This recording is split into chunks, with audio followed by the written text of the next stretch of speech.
Já. Muitos dos meus alunos se queixam dizendo que a análise sintática é um bicho de 7 cabeças.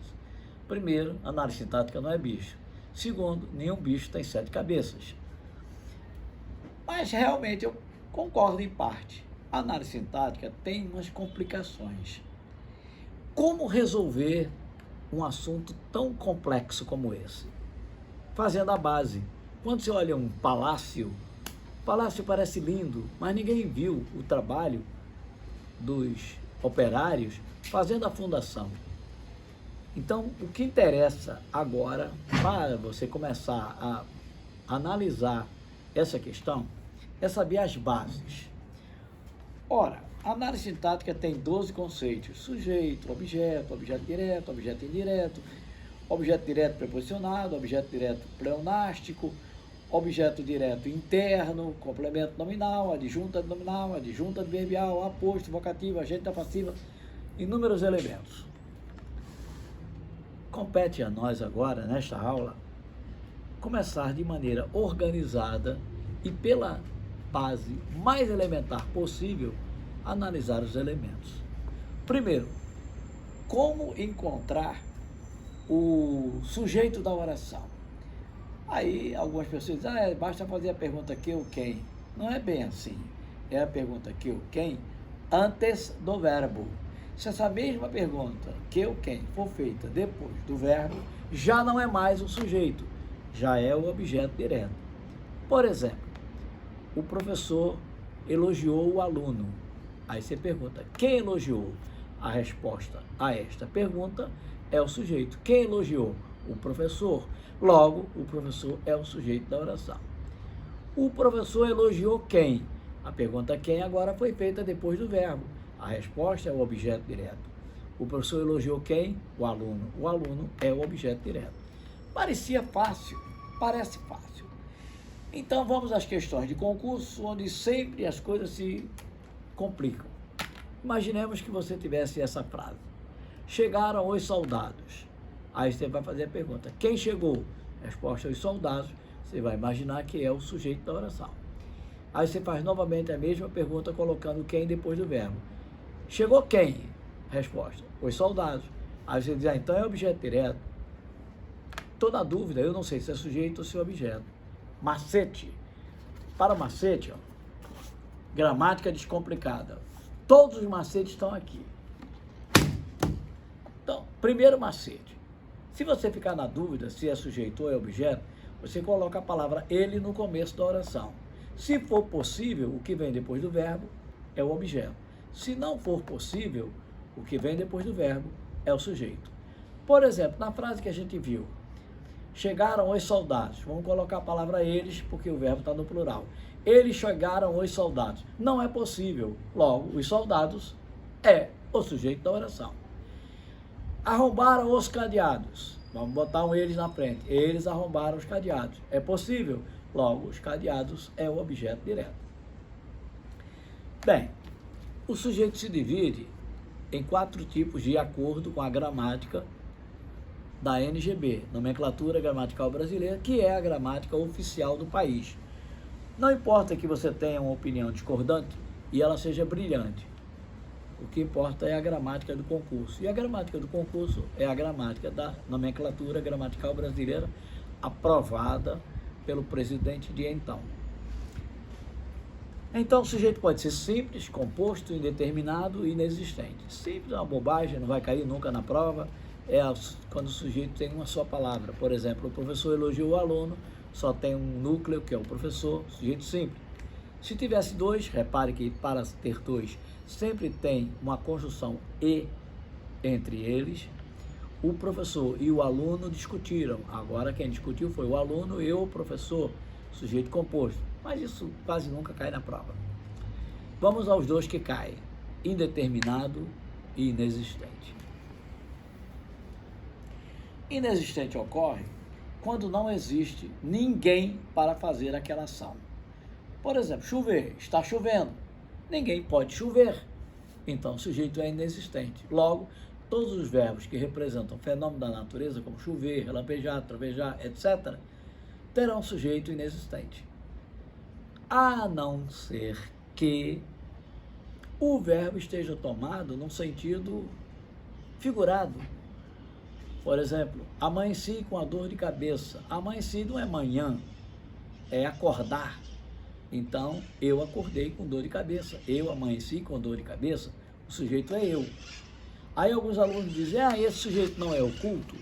Desde 1959, que a denominação sujeito oculto foi extinta pela gramática. Mas existem professores que até hoje insistem nessa nomenclatura, chamado de sujeito oculto. Na verdade, ele não é oculto, ele é simples. Amanheci com dor de cabeça, só tem o núcleo, eu. O sujeito seria simples e não oculto. Bem, então, se você tiver uma oração que ninguém possa fazer aquela ação, aí o sujeito é inexistente. Se eu dissesse são 4 horas, ninguém pode ser 4 horas, sujeito inexistente. Logo, quando o verbo ser indicar tempo, o sujeito é inexistente. Se o verbo ser estiver usado em outra acepção, aí é outra análise, pode ser outro sujeito. Se eu dissesse eles são amigos, o sujeito é eles, não é inexistente. O verbo fazer também, faz 10 anos que eu me casei. Faz 10 anos, ninguém faz 10 anos, a não ser no sentido de aniversariar. Então, o verbo fazer indicando o tempo é oração sem sujeito. Então, chegamos a ver o sujeito inexistente. Agora vamos a uma coisa um pouquinho enrolada dos concursos. Quando é que o sujeito é indeterminado? O sujeito é indeterminado quando ele existe, mas você não sabe quem é. Por exemplo, suponhamos que eu tivesse deixado meu carro ali na rua, estacionado, e ao voltar não o encontrasse mais. Aí eu diria, puxa, roubaram meu carro. Roubaram? Alguém roubou, mas eu não sei quem roubou. Sujeito indeterminado. Aí a gente conclui que o verbo, quando está na terceira pessoa do plural e não há nenhuma palavra que responda à pergunta quem antes do verbo como resposta para ser o sujeito, ele será indeterminado. Então, se eu dissesse, por exemplo, assim, xingaram você ontem na sala de aula. Aí você pergunta, quem xingou? Não sei. Aí a gente faz um macete. Quando o verbo estiver na terceira pessoa do plural e você fizer a pergunta para descobrir quem é o sujeito e a resposta for alguém, o sujeito é indeterminado. Vejam, elegeram um psicopata para ser presidente. Graças a Deus ele foi embora. Elegeram. Quem elegeu? Alguém. Alguém elegeu. Então o sujeito é indeterminado. Então vimos o sujeito indeterminado e o sujeito inexistente. Outro caso do sujeito indeterminado, que exige mais atenção, é quando o verbo está acompanhado do pronome ser. Então existem duas situações bem distintas. A primeira, antes de mais nada, quando você encontrar o verbo com o pronome ser, a sua primeira providência vai ser tentar passar a oração para a voz passiva. Por exemplo, ouviu-se um tiro foi ouvido, passou. Precisa-se de vendedores são precisados? Não, não passa. Então, o primeiro caso, se ele passar para a voz passiva, como ouviu-se um tiro, o tiro foi ouvido, o sujeito é aquilo que está escrito depois do verbo. Um tiro será o sujeito. Que sujeito é esse? É um sujeito paciente, porque ele sofre a ação verbal, ele não pratica, não é ele que está ouvindo, ele está sendo ouvido, sujeito paciente. Acabamos de ver, portanto, o sujeito indeterminado e o sujeito inexistente. Esses são os dois casos de sujeito indeterminado. Aí você diz, e o que é o objeto? O objeto não é o complemento do verbo. O objeto é um dos tipos de complemento do verbo. Isso significa que o verbo pode ter outros complementos que não são objeto. Por exemplo, se eu dissesse, morreu de câncer, aí você vai fazer a pergunta, morreu de quê? Morreu de câncer. É evidente que a expressão de câncer completa o sentido de morreu. Porém, de câncer é adjunto adverbial de causa. Se é advérbio, não pode ser objeto. Bem, então vamos fazer a distinção agora entre objeto direto e objeto indireto. Já sabe que os dois completam o verbo. A diferença básica, todo mundo diz, que é a presença da preposição. Mas faltou uma palavrinha que determina tudo. É a palavra indispensável. A diferença entre objeto direto e objeto indireto é que o indireto tem uma preposição obrigatória. Ela não pode sair da frase. Quando eu digo, por exemplo, eu preciso de ajuda, não pode ser eu preciso ajuda. Então, o objeto indireto tem uma preposição obrigatória e o objeto direto não tem preposição. Aí você vai dizer, mas nunca tem preposição? Nunca. Se tiver, não é objeto direto. Aí você pergunta para mim, e se nessa frase eu dissesse assim, eu já sei de tudo? Ora, de tudo completa o verbo sei, a preposição não é obrigatória, eu já sei tudo. Neste caso específico, esse de tudo está com a preposição acidental, podia estar, como podia não estar, podia ter, como podia não ter. Esse objeto se chama direto preposicionado. Então, o que caracteriza o objeto direto preposicionado? A preposição facultativa. Por exemplo, cumpra com o seu dever. Tanto faz dizer cumpra com o seu dever, como cumpra o seu dever. Então, neste caso, é um objeto direto preposicionado. E se eu dissesse assim, eu precisei o relógio, eu acertei o relógio, objeto direto. Eu preciso de um relógio, eu necessito de um relógio. Agora, a preposição estabelece uma diferença de significado. Então, eu precisei o relógio, acertei o relógio, é objeto direto. Eu preciso de um relógio, é objeto indireto. Resolvemos um problema, o problema da diferença entre os dois objetos. Aí você diz assim, e se tiver um objeto representado por um pronome, que aí não tem nem preposição, por exemplo, ela me ama, ela me telefonou, aí, macete da gramática, se você tiver dúvida no objeto, passe a oração para a voz passiva. Ela me encontrou, eu fui encontrado por ela, objeto direto. Somente o objeto direto passa para a voz passiva. Ela me telefonou, eu não posso dizer eu fui telefonado por ela, aí é objeto indireto. Não é fácil português? Português não é fácil? É fácil, mas a gente precisa de quê? De ferramentas para passar. Essa gramática é uma ferramenta. Aí você vai dizer assim, o senhor está dando a aula e tudo que o senhor está falando é coisa, experiência que o senhor já teve em sala de aula. E as minhas dúvidas? As suas dúvidas? Suas dúvidas acabaram, como falava aquele programa antigo do Tabajara, né? Suas dúvidas acabaram.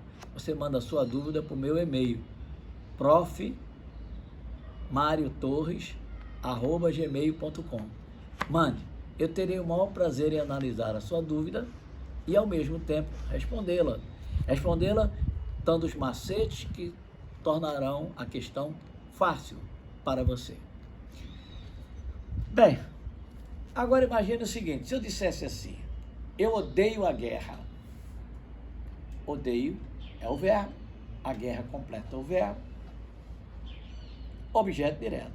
E se eu dissesse ódio ao terrorismo? Ao terrorismo está completando ódio. Ódio não é verbo, ódio é palavra. Quem completa a palavra deveria se chamar complemento palavral, mas ninguém chama de complemento palavral, chama de complemento nominal. Então, a primeira grande diferença, qual é a diferença entre objeto indireto e complemento nominal? O objeto indireto completa o verbo.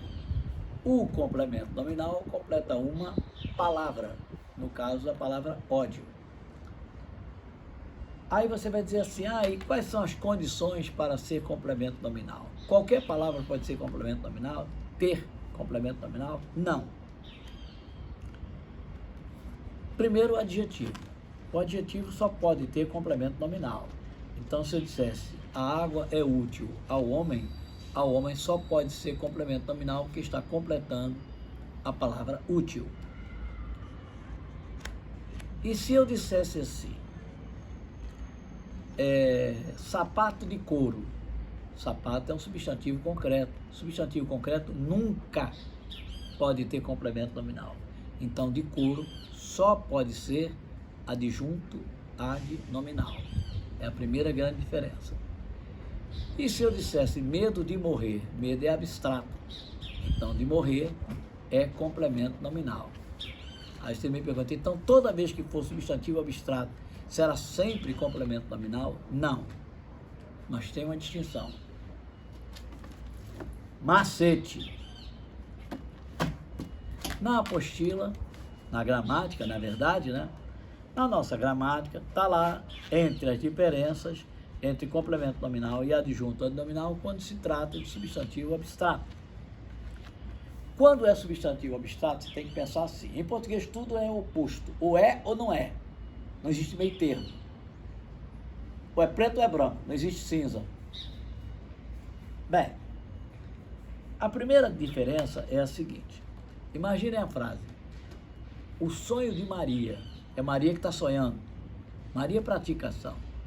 Então, Maria é adjunto adnominal. De Maria.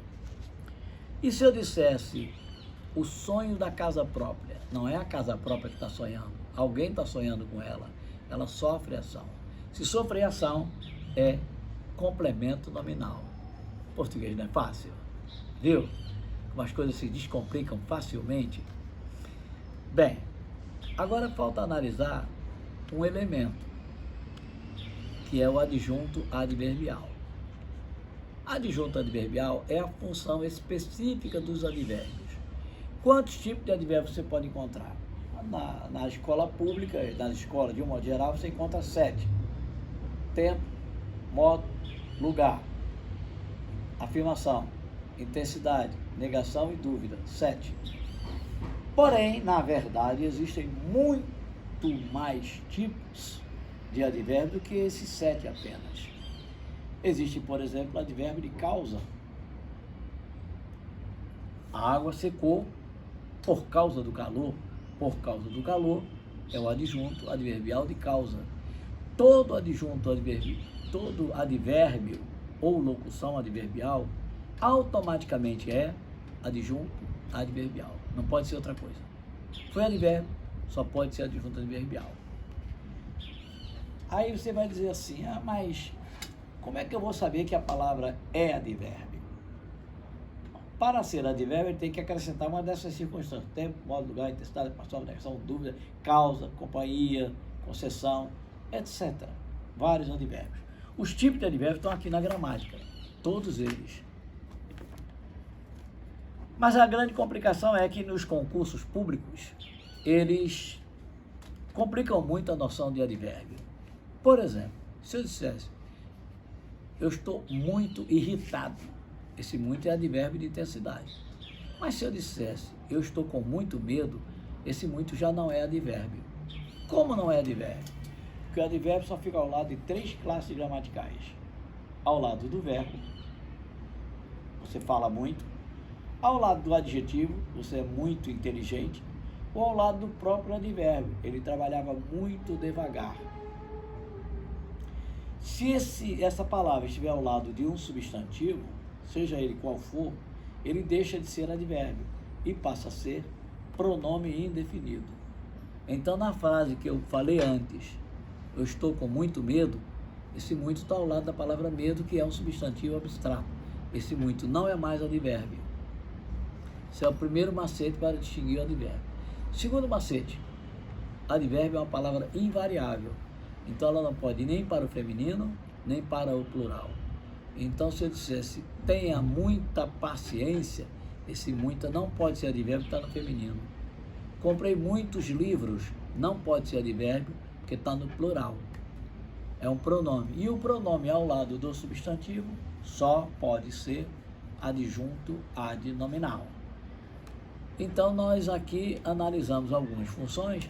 Falta a gente ver melhor o adjunto adnominal, que será objeto de uma nova aula. Olha, manda o seu ok aí, para dar uma força aí para a gente, né? Tendo dúvida, mande para o meu e-mail, entre em contato conosco.